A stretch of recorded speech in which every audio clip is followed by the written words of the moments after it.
dealing with all these institutions. He didn't get it. And then we had this fellow who came up afterwards, Mr. Friedman. He was on the Goldman Sachs board, and he didn't last too long as a Fed chairman. Why? Because he had a conflict of interest. Is it possible that there's so much conflict of interest here that all you folks don't even realize that you're helping people that you're associated with, and you should be recusing yourself for America's ethics? I behaved with the... You don't think you should have recused yourself when you asked Lehman to go in bankruptcy, you didn't put Bear Stearns in bankruptcy, and then you folded Merrill Lynch into... I mean, isn't there some point where you got to say, hey, I got a conflict of interest here? You don't feel any kind of scintilla of ethics on this thing at all? Totally. I operated very consistently within the ethic guidelines I had as Secretary of the Treasury, and when it became clear that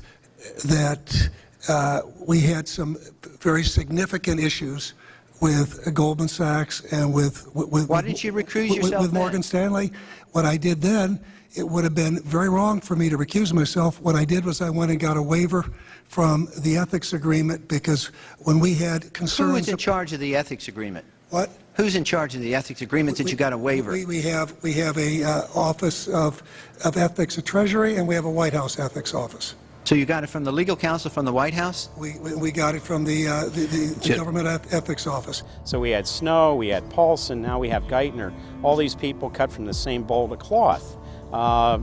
These are not independent Treasury secretaries. They're part of the problem, not part of any solution. And it would have been nice to see President Obama effect some change in Treasury, but of course, he went and got a Wall Street insider as his Treasury Secretary. Everything that's speculative, parasitical, cancerous, bloated from all these administrations, going back to Carter and even beyond, comes together in the Obama administration. With Volcker, with Summers, who's part of the economic crimes under Clinton, the guy who brought you derivatives and the abolition of the Glass-Steagall firewall.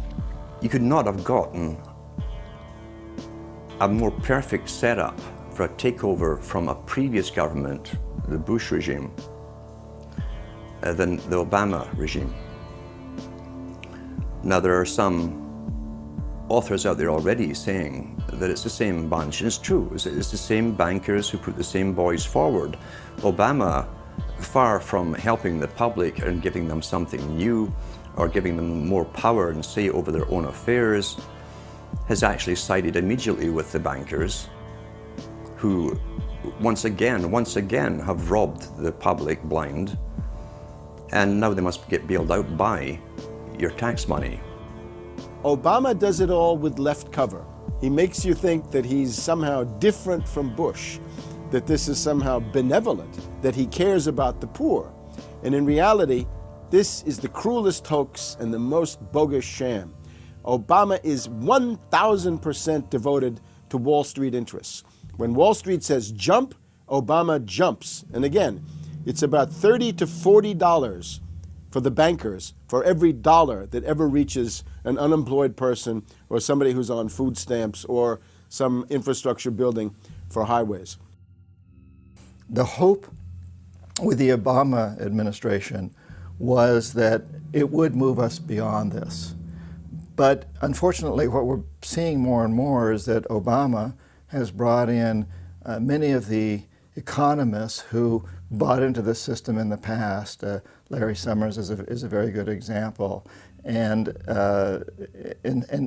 so many of his economists, many of the people there, you can really almost at this point relate Obama to Hoover, who did something similar in his presidency, as opposed to Franklin Roosevelt, for example, who brought in a very fresh team.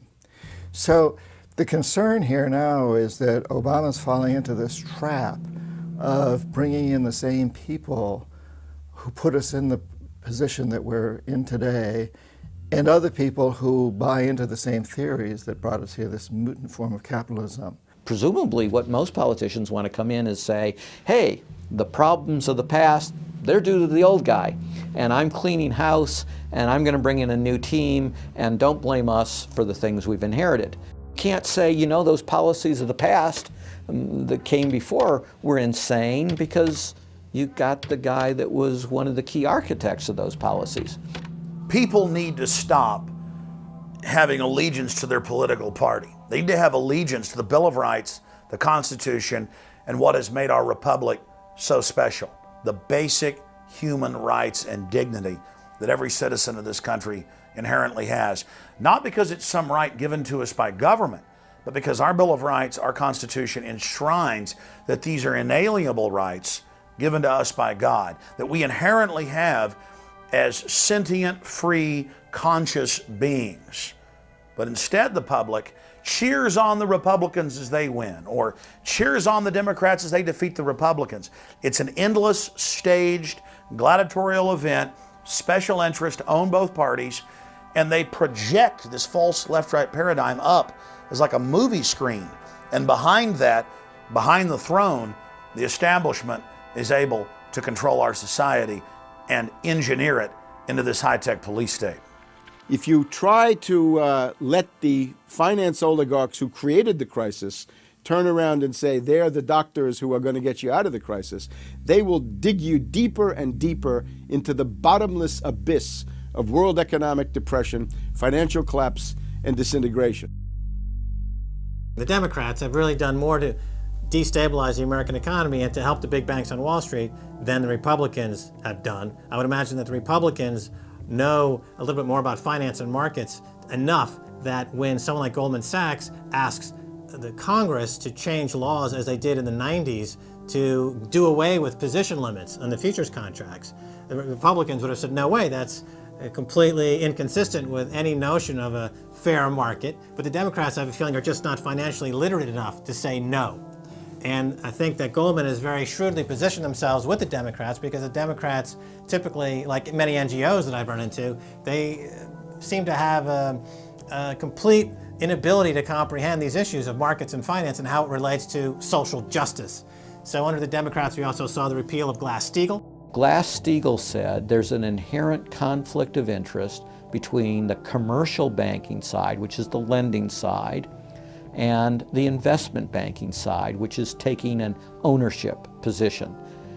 And we have to end this conflict of interest by separating these two entities. You can have investment banks and you can have commercial banks, but they have to be separate.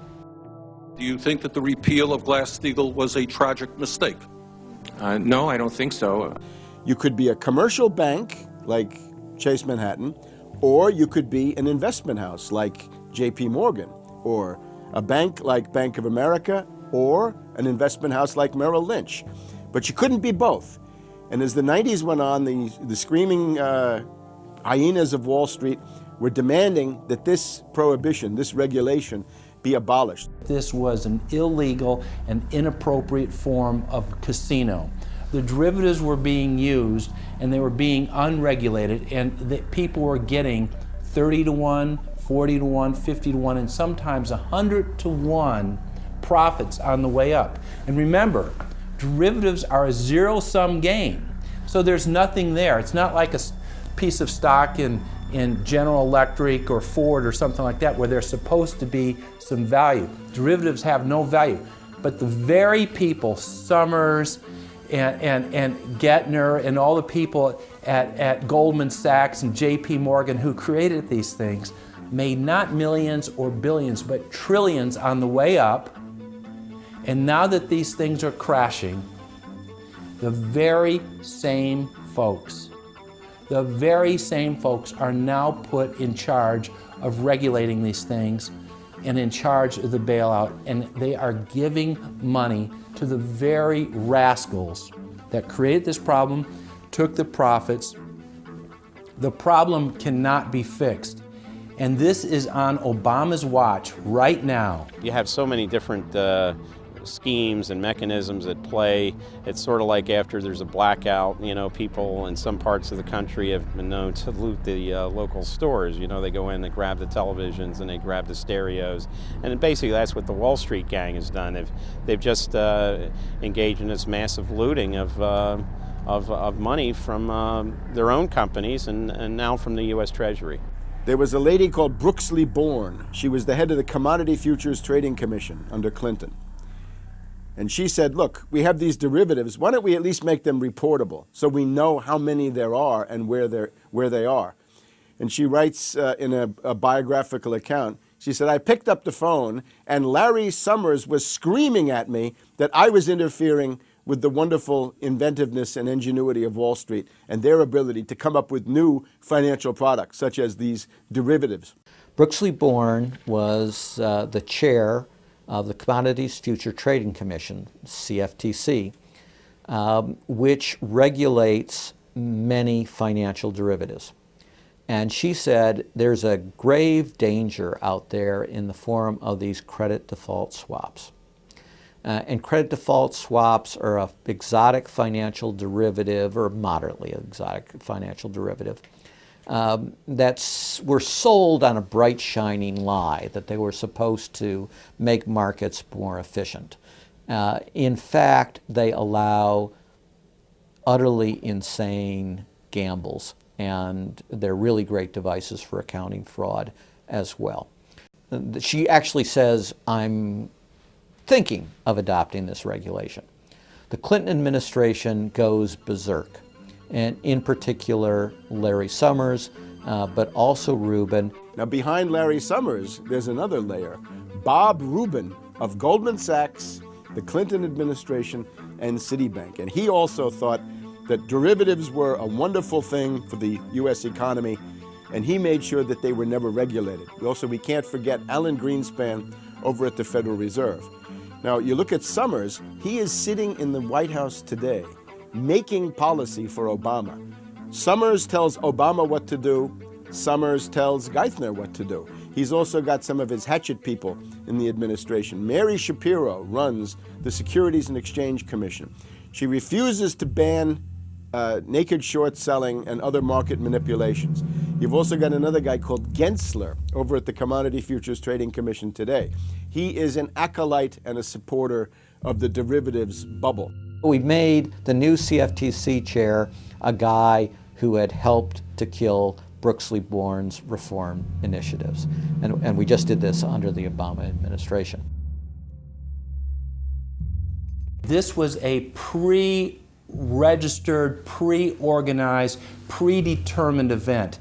Anybody who knows that if you allow the banks to become unregulated financial institutes with tsunami-like weapons of mass destruction-like financial instruments like derivatives, to allow that to run up to levels that are 50, 100, 200 times the gross domestic product with no value. They know that they are taking the profits on going up, but they also know that the end result is the destruction and gutting of this economy. The scam is simple. The insiders buy hard assets and political influence as the fiat bubbles expand.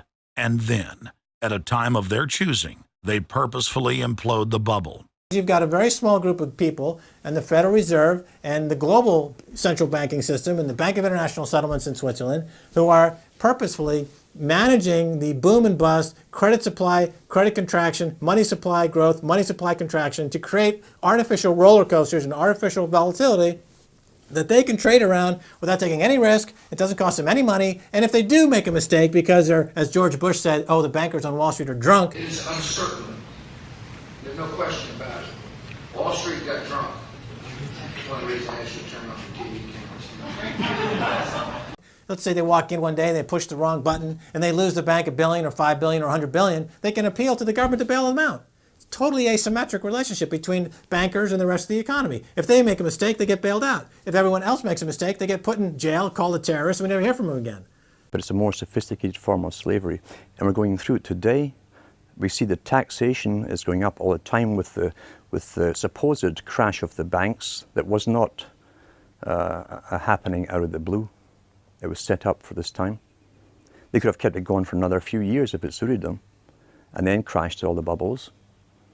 But now is the time. As they say in their own writings, now is the time. One of the great benefits of an economic model from an economist standpoint is you can basically get whatever results you want. You can manipulate the inputs to make that happen.